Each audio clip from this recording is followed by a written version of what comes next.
فريد ويست وروزماري مراته لسنين طويلة بيتهم ما جذبش انتباه أي حد. بيت عادي من 3 أدوار وواجهته عادية زيه زي أي بيت موجود جنبه في شارع كرومويل في مدينة جلوستر الإنجليزية. ولو سألت حد عن فريد هيقولك إنه راجل طيب. الراجل الطيب ده بقى سفاح ومغتصب سادي، حتى بناته ما سلموش منه. ممثل شاطر جدا لدرجة إن الناس ما صدقتش حقيقته وما اختبروش الجانب المظلم لبيت الرعب رقم 25. حكاية النهاردة عن فريد ويست ومراته روزماري، واحدة من أبشع الحكايات اللي ممكن تسمعوها وأكترها رعبا. وحابين ننوه من البداية، الحكاية دي مليانة تفاصيل مؤلمة جدا ومش أي حد هيقدر يستحملها. أنا خلود عبد الرزاق وده شيء من الخوف.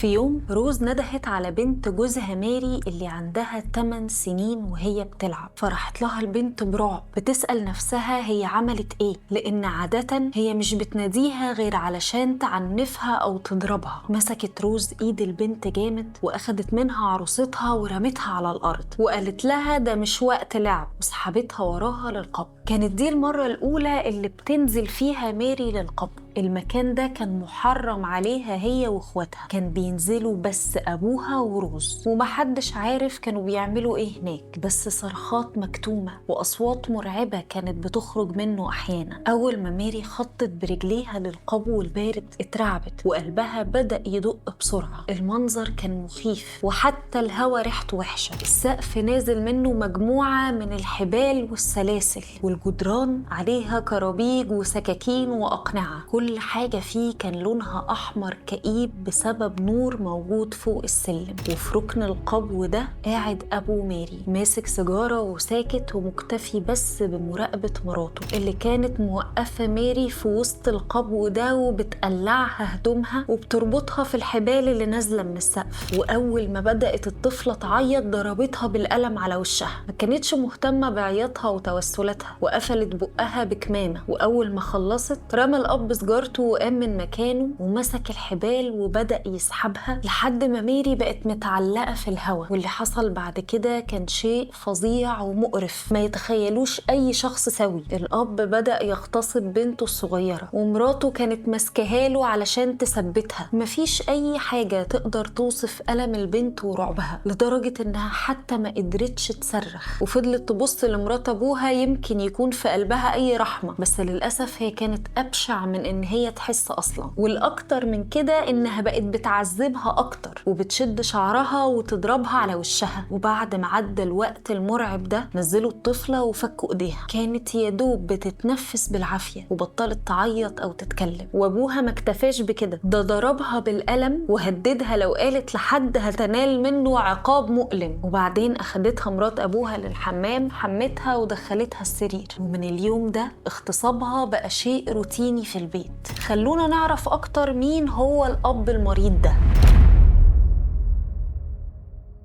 في كوخ قديم في مزرعة في أطراف مدينة ماتش ميركل في مقاطعة هيرفوردشاير الإنجليزية اتولد فريدريك وولتر سنة 1941 لعيلة فقيرة. الأب ويست وولتر كان مزارع بيشتغل بالأجرة عند مالك الأرض، والأم دايزي هيل كانت ربة منزل وأم ل6 أطفال، 3 ولاد و3 بنات. وكان فريد التاني بينهم والأحب لقلب أمه، يمكن علشان هو أكتر واحد شبهها. طفولة فريد ما كانتش بائسة. خالته قالت عنه إنه كان طفل لطيف وإن دايزي كانت أفضل الأمهات اللي عرفتهم في حياتها. أما بنت صاحب الأرض اللي وولتر كان بيشتغل فيها قالت إن فريد كان ولد طبيعي وما كانش فيه أي حاجة مش عادية وإنه كان طفل مبهج. والصورة اللي رسمها الناس عن طفولة فريد كانت عكس تماما الصورة اللي هو حطها لنفسه لطفولته. ادعى فريد إن زنا المحارم كان جزء مقبول في حياة عيلته. أبوه كان بيعمل علاقة علاقة مع بناته، وهو كمان عمل علاقة مع أخته لحد ما حملت منه، وادعى كمان إن أمه اتحرشت بيه جنسيا وهو عنده 12 سنة. وقال إن أبوه كان عنده فلسفة غريبة حوالين اغتصاب بناته، كان بيقول إن أنا اللي جبتك الدنيا ومن حقي إني أمتلكك، ودي الجملة اللي قالها فريد بعد كده لبناته. لكن مفيش حاجة بتثبت ادعاءات فريد حوالين عيلته، خصوصا إن ناس من اللي عرفوه كويس قالوا عليه إنه كذاب جدا. لكن ناس كتير لاحظت إن فريد في طفولته تصرفاته كانت غريبة، كان بيستمتع بتعذيب الحيوانات زي إنه يضرب الأرانب لحد الموت. في شبابه اتعرض فريد لحادثتين، الأولى وهو عنده 17 سنة لما وقع من على دراجته النارية وراسه اتخبطت، والتانية وهو عنده 19 سنة لما بنت زقته ووقع اتخبط بدماغه في الأرض وأغمى عليه. والغريب جدا إن ناس كتير من اللي كانت عارفاه قالوا إن شخصيته اتغيرت تماما بعد الحادثتين دول، بقى بيتعصب بسرعة وبقى مهووس بالجنس، واغتصب بنت عندها 13 سنة. واستغرب جدا لما الناس استنكرت من اللي عمله، وقال هو مش كل الناس بتعمل كده؟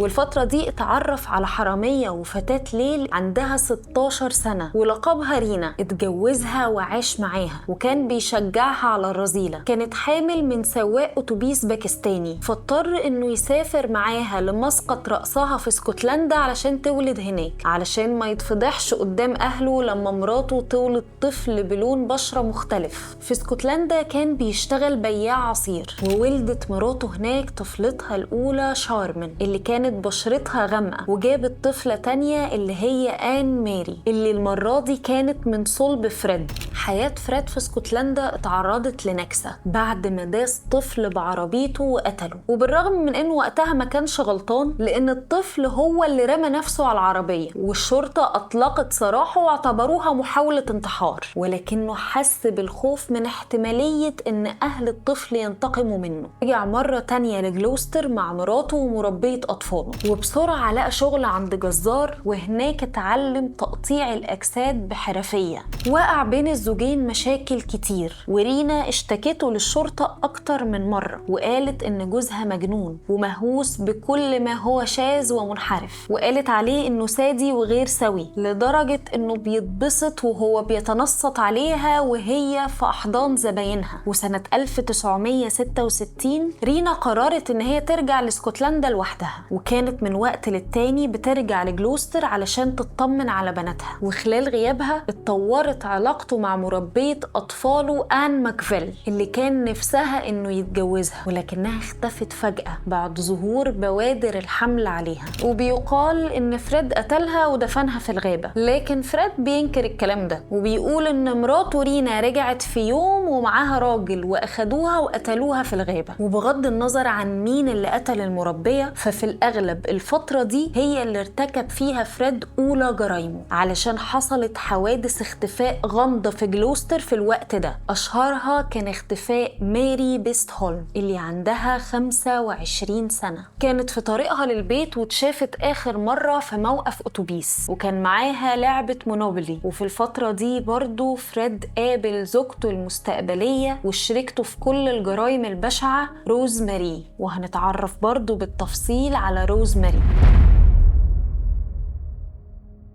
روزماري ليتس اتولدت سنة 1952 لعيلة فقيرة ومضطربة. الأم كان عندها اكتئاب مزمن، والأب بيل ليتس كان عنده شيزوفرينيا، وكان حاد الطباع لدرجة إن ابنه قال عليه إنه ما كانش بيسمح لنا باللعب أو كلام زي الأطفال الطبيعية، وأقل دوشة كانت بتطلع مننا كانت بتخليه يجري ورانا بالحزام أو العصاية. روز كانت البنت الصغيرة بين 4 بنات وولد، ويقال إن أمها اتصابت بالاكتئاب الحاد قبل ما تولدها، فدخلت للمصحة وتعالجت بصدمات كهربائية. وفي ناس شايفة ان الصدمات دي هي اللي أثرت بشكل ما على روز، وفي طفولتها كانت بتتصرف بغرابة، كانت بتفضل تهز راسها لساعات لحد ما يغمى عليها. وفي المدرسة روز كانت عدائية ومتنمرة، وما كانتش متميزة أو ذكية، بس كانت جميلة من وهي صغيرة. اتعلمت ازاي تتملق لأبوها علشان يبقى ليها مكان مكانة خاصة عنده وتستثنى من الضرب لحد ما وصلت سن المراهقة. كانت مهووسة بإقامة العلاقات مع رجالة كبيرة، وفي سنة 1969 عاشت مع أمها بعد ما انفصلت عن جوزها وراحت علشان تعيش مع بنتها الكبيرة. وهناك اتحررت روز من قوانين أبوها الصارمة، فبقت بتسهر لساعات متأخرة وتروح للحانات، لكن رجعت بعد كده علشان تعيش مع أبوها. وبيقال إنه كان بيعمل معاها علاقة في الوقت ده. وفي ليلة ملعونة اتقابل الوحشين دول بالصدفة. روز كان عندها 15 سنة وفريد عنده 27 سنة. حبوا بعض من النظرة الأولى، وحبهم ده اتطور بسرعة، وحملت روز من فريد وراحت علشان تعيش معاه. وفي سنة 1970 اتنقلوا علشان يعيشوا في بيت من طابقين في حي ميدلاند رود في جلوستر. وهناك خلفت روز طفلتها الأولى هيثر، واتقبض على فريد واتسجن لمدة سنة بتهمة السرقة. فبقت روز وحيدة مع الأطفال، فبقت عصبية جدا وبتطلع غضبها كله في بنات فريد من زوجته الأولى. وكانت بتكره شارمن خصوصا علشان ما كانتش بتعيط لما بتتعرض للضرب، كانت بتتحمل الألم علشان تغيظ مرات أبوها، فروز قتلتها. وده حصل قبل خروج فريد من السجن بأيام قليلة. ولما عرف مزعلش، بالعكس ده هو اللي دفن شارمن بنفسه في حديقة البيت بعد ما قطع جسمها. وبعد ده بفترة ظهرت رينا وبدأت تسأل بإلحاح عن بنتها، فقرر فريد إنه يقتلها هي كمان، وقطع جسمها ودفنها في الحديقة جنب بنتها، وقطع صوابعها علشان يحتفظ بيهم. ودي عادة غريبة فضلت مكملة معاه في كل جرايمه. سنة 1972 اتجوز فريد من روز رسميا وجابت بنت تانية سموها ميا، والعيلة اتنقلت علشان يعيشوا في بيت أكبر، وده كان البيت رقم 25 في شارع كرومويل.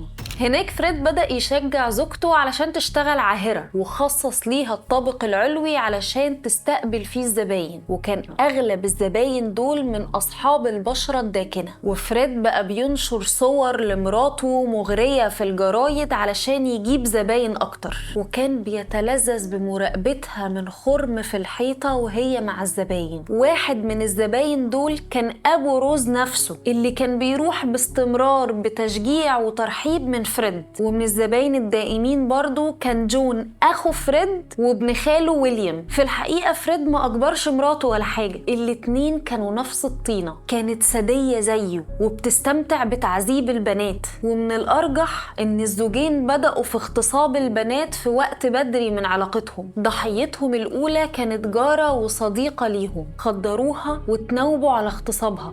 فريد كان عنده شاحنة بينقل بيها حاجة البناء، والزوجين كانوا بيحبوا يتجولوا بيها بالليل علشان يصطادوا الضحايا بتوعهم من الشوارع. وروز كانت هي الطعم، فوجودها كان بيحسس البنات بالأمان فيركبوا العربية بلا تردد. وفي واحدة من الجولات دي قابل الزوجين بنت عندها 17 سنة اسمها كارولين. كان عندها مشاكل مع جوز أمها، فوافقت على عرض الزوجين إنها تكون مربية لأطفالهم. لكن بعد فترة من سكنها معاهم بدأت تشك في طبيعة عمل روز، ولما سألتها عن الرجالة الغريبة اللي بيطلعوا لأوضتها قالت لها روز إن هي بتشتغل في المساج. وفريد بقى بيتحرش بكارولين وطلب منها الزوجين بمنتهى الصراحة إن هي تشاركهم السرير، فترعبت البنت وهربت منهم. وبعد كام يوم أثناء رجوع كارولين لبيتها راحوا لها الزوجين مرة تانية وبدأوا يعتذروا لها عن اللي حصل منهم ويعبروا عن ندمهم، وعزموها لشرب الشاي معاهم. فالبنت صدقت كلامهم وراحت معاهم فعلا. وأول ما دخلوا البيت كتفها فريد وسحبها في اتجاه القبر، وهناك اتعرضت البنت للاغتصاب والتعذيب من الزوجين. لكن هي فضلت تقاوم، بس هددوها إنها لو ما سكتتش هيخلوا زباين روز يغتصبوها وبعدين يقتلوها ويقطعوها زي ما عملوا مع مئات البنات. البنت اترعبت وفعلا استسلمت له، وبعد يومين فكوها وطلبوا منها ترجع تشتغل مربية لأطفالهم. فوافقت كارولين ظاهريا وطلبت منهم انهم يسيبوها تروح البيت تجيب هدوم، لكن هي راحت للشرطة وقدمت بلاغ ضد الزوجين فاتقبض عليهم فعلا، ولكنهم خرجوا بكفالة بعد ما اتنازلت كارولين عن القضية قبل وصولها المحكمة. يمكن تكون اتنازلت بسبب خوفها من الانتقام، محدش عارف. بعد تجربة كارولين أقسم فريد إنه مش هيسيب أي بنت تخرج حية تاني. وفي إبريل سنة 73 استدرج الزوجين بنت عندها 19 سنة اسمها ليندا، أقنعوها بالعمل عندهم كمربية لأطفالهم، وبعدين تناوبوا على اغتصابها وتعذيبها. ولما زهقوا منها فريد قتلها وقطع جسمها ودفنها في الحديقة الخلفية للبيت، وطبعا بعد ما احتفظ بصوابعها. ولما جت والدة البنت علشان تسأل عنها طلعت لها روز وهي لابسة هدوم البنت، وقالت لها ان هي سابتهم وسافرت لمكان مجهول. في نوفمبر سنة 1973 بعد ما روز ولدت ابنها ستيفن استدرج الزوجين بنت عندها 15 سنة اسمها كارول، كانت عايشة في دار أيتام. خدوها للقبو واغتصبوها وعذبوها، وفريد قتلها بالخنق. وفي ديسمبر سنة 1973 خطفوا طالبة جامعية اسمها لوسي، كانت بتقضي إجازة عيد الميلاد مع عيلتها. خدوها من موقف الأتوبيسات الساعة 10 بعد ما كانت بتزور صديقتها، وشافت نفس مصير البنات التانية. وفي إبريل سنة 1974 الزوجين أخدوا ضحيتهم تريز، الطالبة الجامعية اللي عندها 22 سنة، كانت في طريقها لأهلها في أيرلندا. عرض عليها الزوجين إن هي تقضي الليلة عندهم. خدوها للقبو وتفننوا في تعذيبها لمدة أسبوع، غطوا راسها بشريط لاصق ودخلوا أنبوبتين بلاستيك علشان تتنفس منهم. وفضلت المسكينة على الحالة دي لحد ما ماتت، ودفنوها تحت بلاط القبو. وفي نوفمبر سنة 1974 خطفوا شيرلي وهي في طريق رجوعها لبيتها بالليل، اغتصبوها وعذبوها وبرضه اتدفنت في القبو. وفي نوفمبر سنة 1975 خطفوا جانيت وهي راجعة لبيتها بالليل، وكتفوها وعلقوها بالحبال والخطافات زي الحيوان، وتم اغتصابها أكتر من مرة واتدفنت تحت بلاط القبر. بعد جانيت اتوقف الزوجين عن القتل لمدة 3 سنين، كان مشغول فيهم فريد بأنه يعمل تحسينات على البيت، فوسع الدور الثالث وسماه بار السحر الأسود علشان معظم زباينه كانوا من أصحاب البشرة السوداء. وبدأ يستعمل كاميرا فيديو علشان يصور مراته أثناء نومها مع الزباين، وكان بيجبر أطفاله على الفرجة. ولأنه كان عايز يوسع المخور اللي بيديره بدأ يقدم بنته آن ماري للزباين، ودور على بنات تانية ممكن يضمهم للعمل. فلقى بنت اسمها شيرلي روبنسون، كانت عاهرة، سكنت معاهم لمدة كام شهر وكانت بتمارس الجنس معاهم هما الاتنين. لكن علاقتها مع روز اتدهورت بعد ما حملت في طفل من فريد، وفي نفس الوقت روز حملت في طفل من أحد زباينها. شيرلي حست إن فريد ممكن يتخلى عن روز وتحل هي محلها، لكنها كانت غلطانة لأن الزوجين قتلوها هي وطفلها ودفنوها في الحديقة. وخلال الفترة دي فريد بدأ يعمل حفلات جنس جماعي لزباينه تتضمن ممارسات سادية. في بنت من اللي شهدوا ضد الزوجين بعد كده قالت إن هي اتعرفت عليهم وهي هربانة من بيتها سنة 1978، وأقنعوها إنها تيجي تعيش معاهم، وهناك تم الاعتداء عليها. ما اكتفوش باغتصابها، ده كمان أجبروها على ممارسة الجنس مع زباين روز وأخدوها للقبو. وهناك شافت بنتين عريانين متكتفين وبيتعرضوا للاغتصاب من مجموعة من الرجال، وهي كمان اتربطت وتعرضت للاغتصاب الجماعي والضرب بالكرباج. لكن الزوجين في لفتة غريبة ونادرة منهم سابوها تمشي تاني يوم، والبنت ملقتش الجرأة الكافية علشان تبلغ الشرطة وقتها، وما تكلمتش غير بعد القبض على الزوجين وتقديمهم للمحاكمة. وفي مايو سنة 1979 رجع الزوجين للقتل مرة تانية. كانت ضحيتهم المرة دي اسمها أليسون، بنت خطفوها بالليل وهي واقفة على ناصية الشارع مستنية الباص. في الثمانينات أنجبت روز أطفال تانيين وبقى عندها 7 أطفال، 2 منهم سود البشرة، وبقت عصبية جدا بسبب العدد الكبير من الأطفال وما كانتش عايزة أطفال تانيين. لكن فريد ألح إن هي تخلف تاني خصوصا من الزباين، كان بيسميهم أطفال العشق. سنة 1984 اتجوزت آن ماري وسابت البيت، وبرحيلها الأب بدأ يتوجه لبنته التانية هيثر هيثر، فاغتصبها قدام عينين أمها روز، واغتصابه ليها اتكرر أكتر من مرة. لكن هيثر ما كانتش زي آن ماري، كانت عنيدة وبتتحدى أبوها وبتستهزأ بيه وسببت له مشاكل. سنة 1986 قالت لواحدة صاحبتها عن التحرشات اللي بتتعرض ليها في البيت، وصاحبتها قالت لأبوها وأمها اللي كانوا للأسف من أصدقاء فريد، فقالوا له على اللي بنته بتقوله. وساعتها قرر فريد إنه لازم يسكت هيثر للأبد، فقتلها وأخدها للحمام، قطع راسها وبطر أطرافها، وحط كل ده في الشنطة ودفنها بمساعدة ابنه ستيفان. وقالوا بعد كده لأطفالهم إن هيثر سابت البيت برفقة أصدقائها وإن هي مش هترجع تاني أبدا. لكن الأطفال كانوا عارفين الحقيقة وكانوا بيهزروا بينهم وبين بعض وهم بيقولوا إحنا لازم نخلي بالنا عشان ما ينتهيش بينا المصير جنب هيثر، والجملة دي هتبقى سبب في تغيير مسار القضية كلها، وهنعرف ده خلال الأحداث اللي جاية.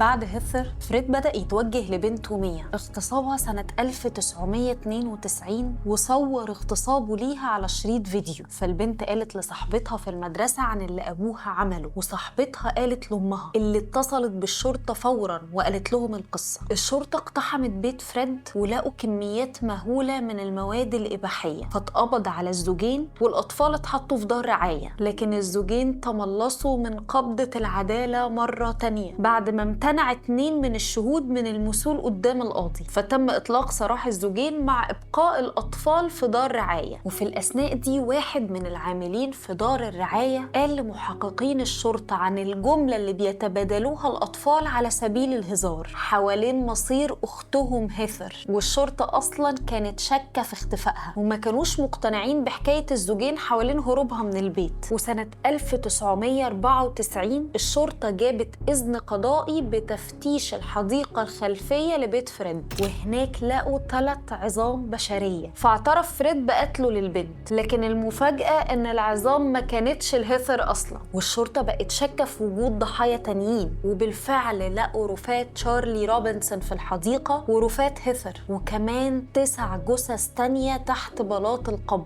وبتفتشهم للبيت السابق لفريد لقوا رفات شارمن وأمها رينا. وقدام الأدلة الدامغة فريد ما لقاش مفر من الاعتراف، لكنه قال إنه بيتحمل المسؤولية لوحده في جرائم القتل، وإن روز ملهاش دعوة، ونفى اغتصابه للضحايا وقال إن هم اللي كانوا بيطاردوه علشان يمارسوا الجنس معاه.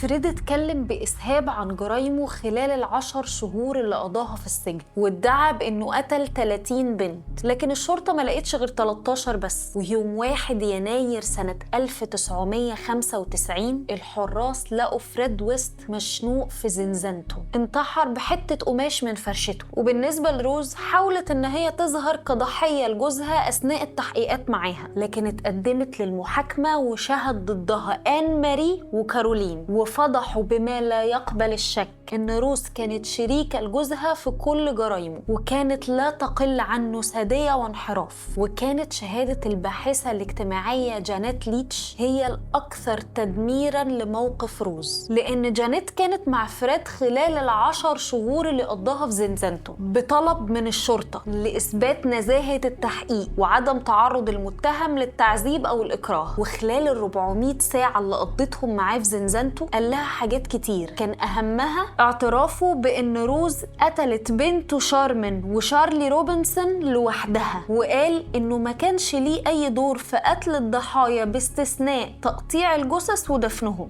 جانيت أغمى عليها في المحكمة بعد إدلاء شهادتها من خوفها من روز، وبعد كده ألفت كتاب حوالين تجربتها. أغرب حاجة فيه إن فريد حبها وكان عايز يكمل حياته معاها بعد ما يخرج من السجن. المحلفين لقوا روز مذنبة في قتل شارمن وشارلي روبنسون وبقية الضحايا التانيين، فنالت حكم مؤبد لكل جريمة لوحدها، والقاضي أوصى بأن الحكم ما يتخففش عليها ولا يتم إطلاق سراحها أبدا. قضية فريد ويست اتسببت في ضجة كبيرة في بريطانيا، وكانت الشغل الشاغل لوسائل الإعلام لفترة طويلة. والبيت رقم 25 تم هدمه وتساوى بالأرض تماما بعد ما اشترته البلدية، وتحول المكان لممشى بيربط بين شارعين علشان يتم محو أي ذكرى أو أثر للزوجين. بيت الزوجين القديم في شارع ميدلاند اتحول لبيت دعارة، وأطفال الزوجين اتحطوا تحت الرعاية، وفي منهم اللي غير اسمه ومنهم اللي ألف كتاب. والابن الكبير ستيفان أعاد ذكرى أبوه بعد ما اتسجن سنة 2004 لممارسته الجنس مع بنت قاصر عندها 14 سنة. لكن أكتر حد كان تحت الضوء هي آن ماري، البنت اللي اغتصبت لسنوات وفقدت أختها وأمها على إيد فريد وروز، وهي النهاردة متجوزة وعندها طفلين. لكن ذكرى بيت الرعب ما فرقتش ذهنها أبدا، وحاولت الانتحار مرتين. الأولى كانت بتناول جرعة كبيرة من الدواء، والتانية بإنها حاولت تنط من فوق أحد الجسور في مدينة جلوستر، وفي المرتين تم إنقاذها في آخر لحظة.